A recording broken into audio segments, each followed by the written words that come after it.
If you're buying a home for the first time, of course, you're probably curious about how do you make an offer to submit to a seller in order to purchase their home. Considering the kind of market that we're in right now, where it's a little competitive with buyers, it's even more important for you to know how to make the best offer you can, one that's really, really attractive to sellers and causes them to choose you to be the ones they go into contract with. Hey, my name is Flanice Johnson. I'm an artist and a realtor with artformhomes brokered by EXP, and I'm serving the greater Birmingham area. So let's talk about this offer. Let's talk about first, generally, how do you make an offer to purchase a home? You've never done it before. Let's get into how you do it. Simple enough. You submit what's called a general residential sales contract. It is a really long 11-page contract that you'll submit when you're putting an offer on the house. Now, different brokerages, different real estate brokerages have different variations of this contract, and it may look different. You know, if you're doing, let's say you're an investor, you're doing multiple homes and you're working with different agents for whatever reason, you may see different versions of this contract. I just want to point that out. But there is a centralized contract that we tend to use with the Birmingham Association of Realtors that I believe is approved by the Birmingham Association of Realtors, as well as the Alabama Real Estate Commission.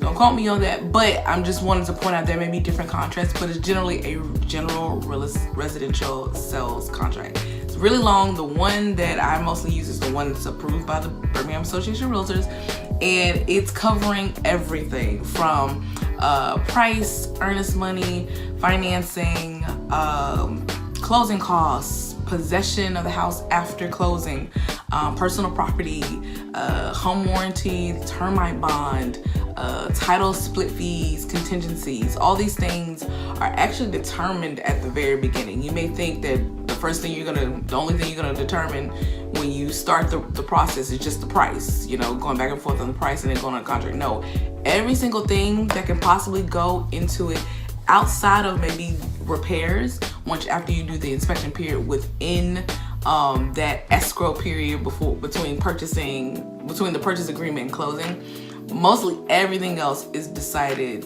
at the beginning with the offer, and there are multiple channels or multiple aspects of that contract that can go under negotiation.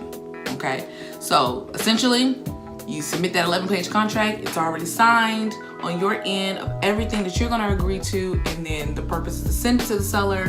Hopefully they will either counter or accept your offer and send it back. That's the whole thing.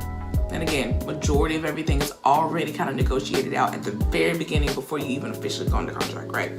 So the next thing I would say the next thing you want to consider is, okay, knowing all that, that's the basics. That's how we do it. So how do you submit the absolute best contract when you're in a multiple offer situation? You got a lot of people submitting a lot of offers trying to get the seller's acceptance. Well, for one, I would say a rule of thumb, first off, you're never gonna know every single motivation and priority of the seller. You're not gonna know everything. You're not gonna know why they're selling. You're not gonna know what's going to actually attract them, what's gonna make them wanna move, because every seller is going to be unique. I can't talk today. Every seller is going to be unique, just like you are unique. And so you may not know everything, especially if they got a really good seller's agent who is holding strong to their fiduciary duties, which are the duties that we have to you as agents, to be loyal, to be honest, to keep your personal information confidential.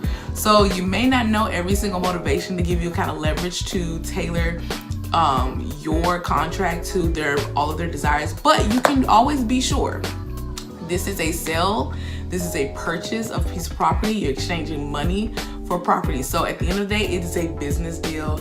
It's about money, it's about a sale. So you can know one of their top priorities is going to be their payoff, which is the money that they get at the end once they've paid off their mortgage, once they've paid off all of the title fees and their closing costs on their end and their realtor fees.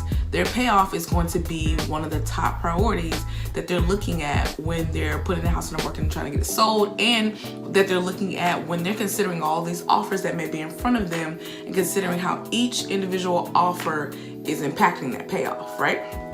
So how can you make your offer the best, right? If we don't know anything else, we know in general, payoff is the priority. So the best thing you can do is feed their payout in the most stable circumstances in the shortest amount of time.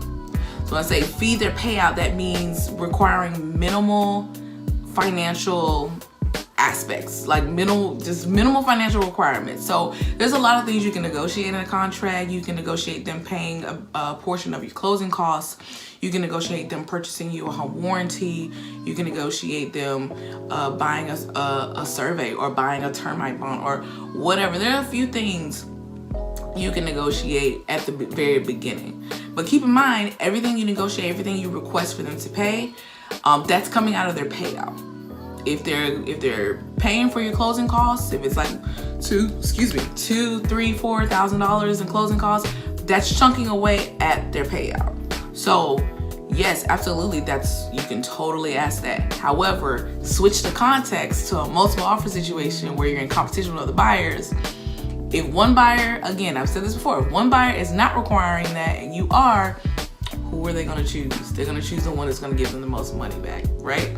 So yeah, minimal financial requirements, and also considering adding more money on top of that. In addition to that, it's not in a trade-off, but in addition to that, adding more money to their payout as well. So that would mean that would mean offering over the asking price. Now, in most cases, yeah, pretty much in almost all cases, it would have to be under consideration of if it appraises for that amount.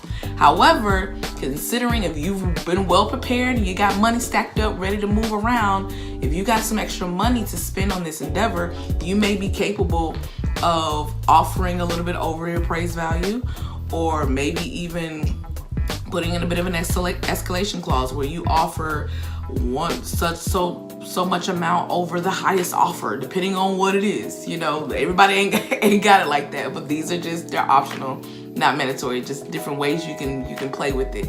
But just on that part, trying to minimize their financial requirements and also giving them more money in their payout by offering more over the asking price. That's how you do that. When you think about the most stable circumstances, you're thinking about how you're financing the situation.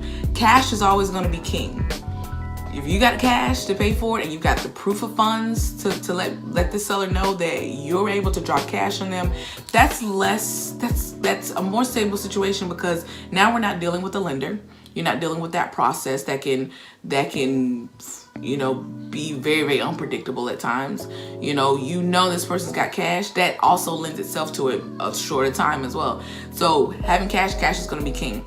When it comes to financing, when you think about the different financial programs, usually conventional may come off a little bit better than FHA, because with conventional, it's usually indicative of people with slightly more stable income, maybe a higher credit score. They put maybe they put more money down, versus the FHA, where it's like you were able to get away with a bit of a lower credit score. You're not putting as much money down, maybe a little bit lower income.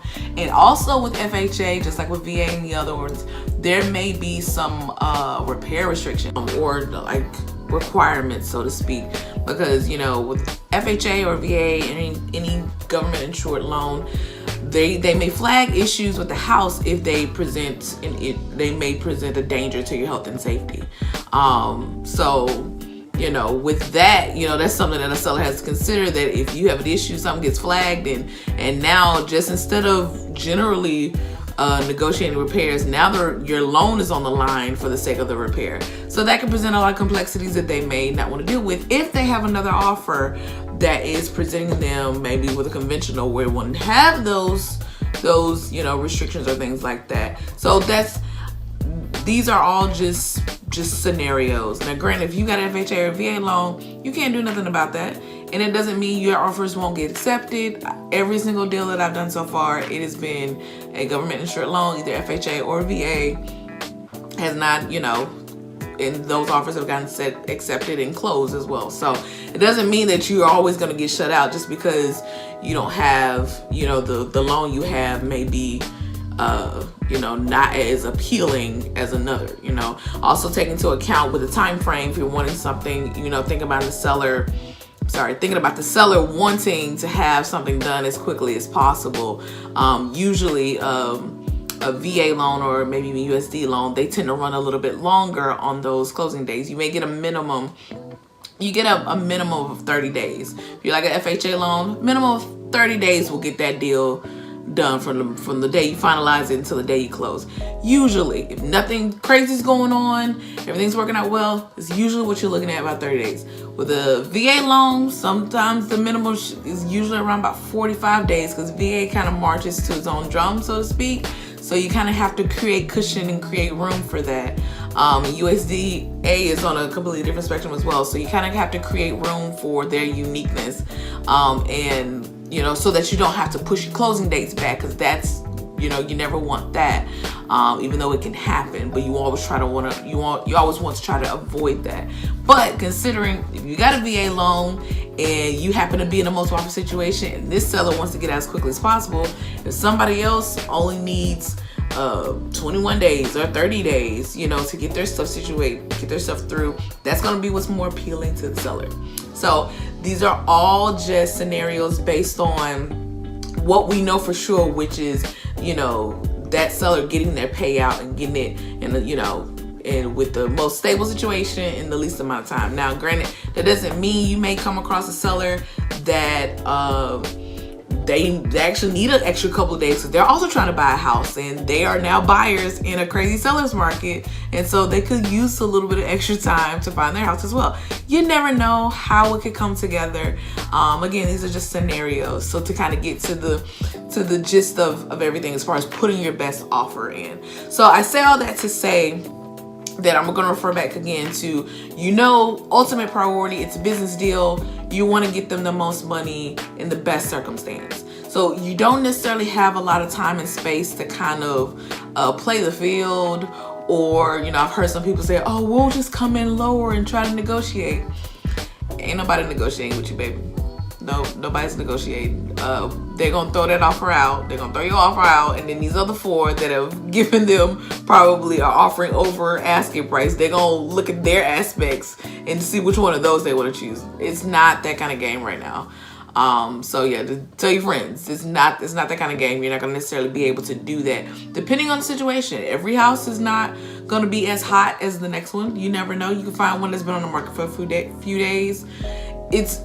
It can vary, and every situation is unique. So that's just, I wanted to kind of put some basics of, like, in a general perfect world scenario based on what's going on right now, that might be the best strategy as far as making the best offer that you can, and getting accepted. At the end of the day, takeaway is bring your best and highest offer or move out the way. That's essentially all that I'm trying to say with all of this. So check out the video I posted last week on what the market is like, if it's a buyer's or a seller's market. I talk about the fact that it is a seller's market, and I kind of go in depth on what that means, what that looks like, and what that means for you as a buyer, and what you need to bring to the table. Essentially, it's not necessarily anything tangible, more so just as far as mindset, as far as focus, and as far as just intangible things like your attitude, just setting your expectations and things like that. So check that video out if you would like to know more about how the market impacts your buying journey, once you get started in it. But that is all I have today. As always, if you've got any questions or you want to have a quick consultation, my information is in the description box. The link to that video for last week is also in the description box. But that's all I've got for today. I hope you guys have a blessed one. Much love, take care, and I'll talk to you later.